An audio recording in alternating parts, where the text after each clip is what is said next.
kenalin, di sini aku Asyafa Rizky Amanda. Dan aku Jeremy Stefania. Kita dari kelompok 5 Islamic Law Fakultas Hukum Negeri Semarang.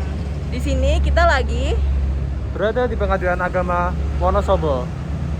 kita di sini mau melakukan observasi dan juga kunjungan ke Pengadilan Agama Wonosobo. Ini dia. Ayo teman-teman ikut. Oke, let's go.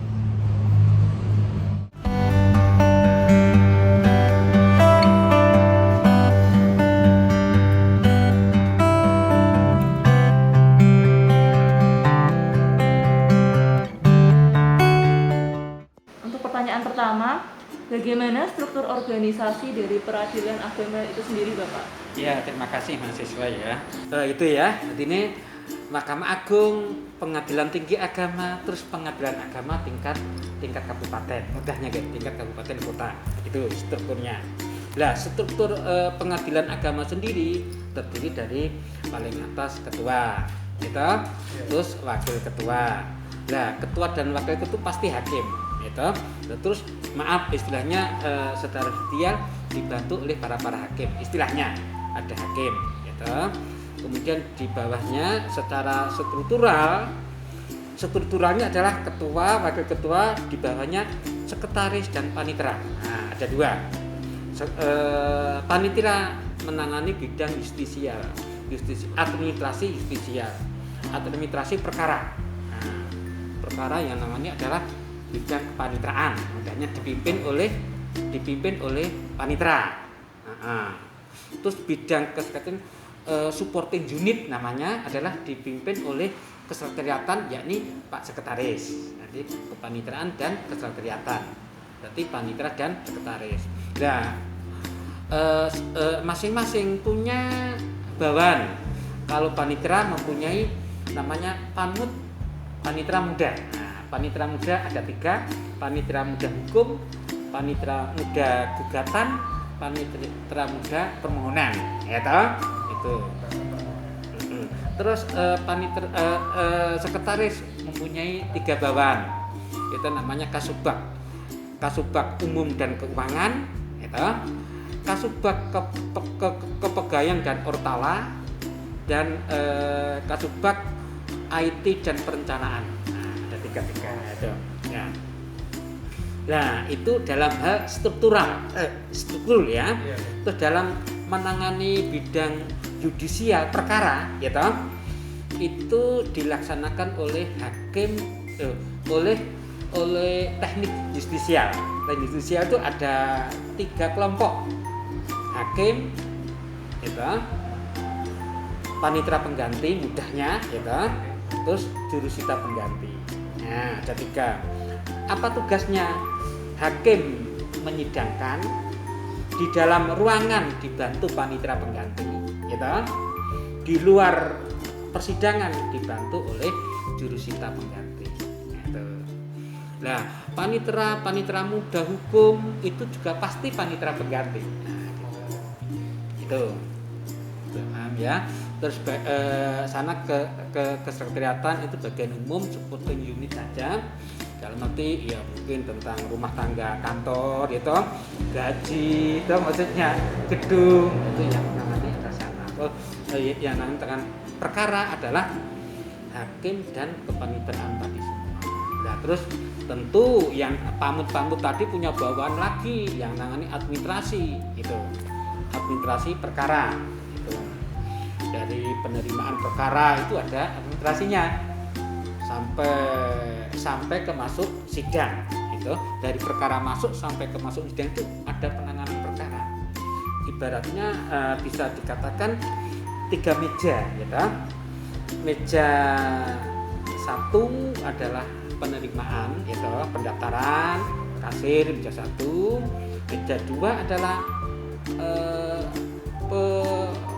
pendataan, pencatatan berkas-berkas. Setelah itu langsung masuk ke hakim untuk disidangkan, ya. Setelah selesai sidang semua top, adalah masuk ke meja 3 administrasi lagi untuk diarsipkan.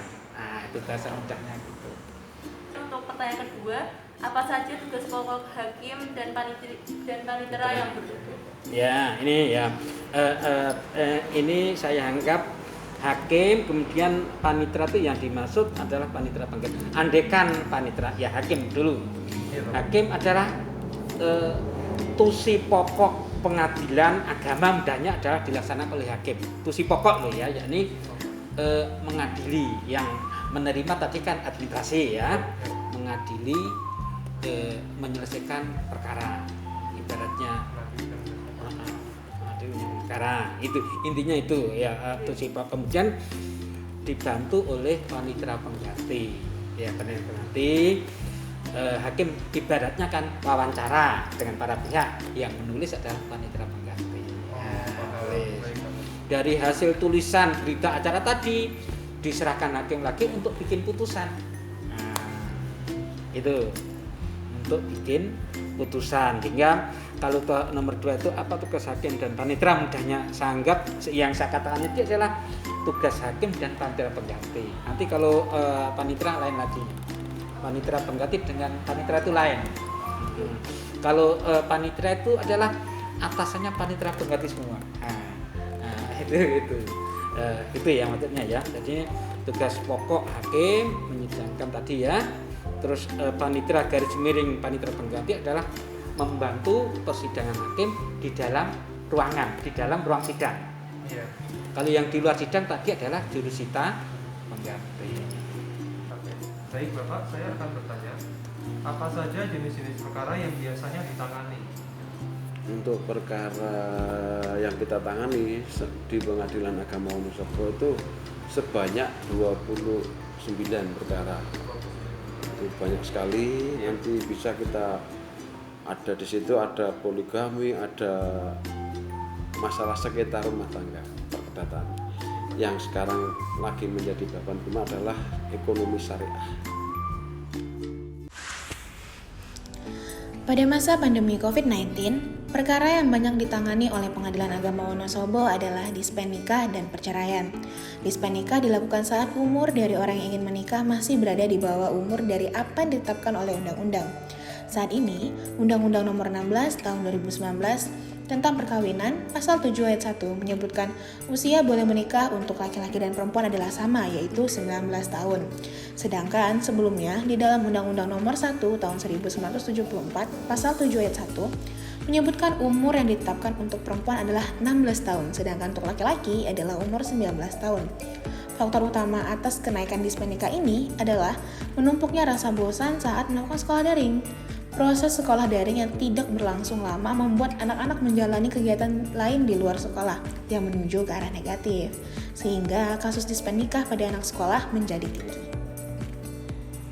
Selain perkara dispen nikah, di masa pandemi COVID-19, Pengadilan Agama Wonosobo juga banyak menyelesaikan perkara perceraian.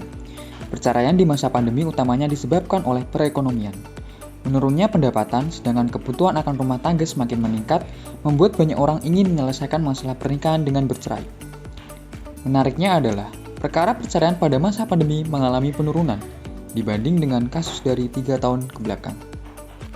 Berkembangnya teknologi yang begitu pesat membawa perubahan pada berbagai sektor. Pengadilan Agama Wonosobo sebagai pengadilan pada tingkat kota kelas 1A telah memanfaatkan teknologi secara maksimal, yaitu dengan menggunakan sistem elektronik. Salah satunya adalah Pengadilan Agama Wonosobo mewajibkan perkara yang ditangani oleh advokat pada proses administrasinya dilakukan melalui sistem elektronik. Lalu penggugat dan tergugat yang menggunakan advokat sebagai kuasa hukum diwajibkan untuk sidang secara elektronik. Sidang tersebut dilaksanakan melalui telekonferensi secara daring dengan memanfaatkan internet.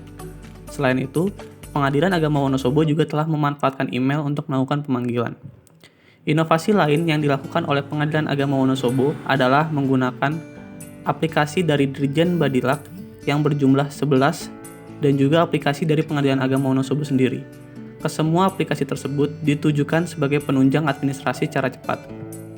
Dapat disimpulkan bahwa Pengadilan Agama Wonosobo sebagai peradilan agama telah mengaplikasikan berbagai fitur teknologi untuk membantu mempercepat kinerjanya.